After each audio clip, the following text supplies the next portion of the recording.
Bees, some fear them, some embrace them.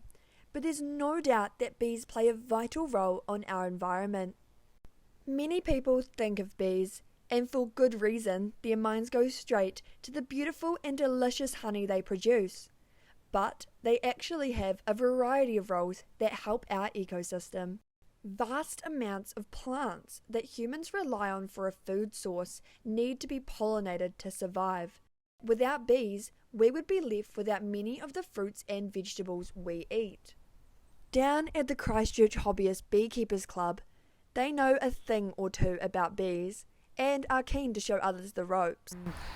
Bee clubs are all about helping mentor people, and of course it's bringing it out into the environment because most of the beekeepers here are, from Christchurch.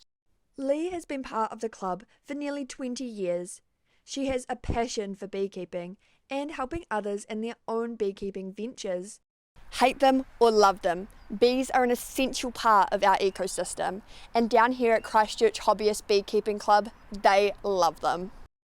But Lee also understands that despite efforts made, bees still face their own threats, including Varroa, which feeds on honeybees and destroys hives. Varroa is something that is going to be with us for a long, long time, and we have to change the way that we deal with it. A great way to deal with threats to bees is to have dedicated beekeepers who care for their hives, and Lee encourages all ages to get involved. So one special thing about beekeeping is that it covers a whole range. Like little kids, a lot of beekeepers will get their children involved early, and it's just as important to get them when they're young, interested, and know it's just not, bees aren't just about being stung. And on the other side of the city in Richmond, at the local community garden, many young ones have gathered to grow their knowledge on bees. Our whole program is around educating people about pollinators and how important pollinators are to our food system.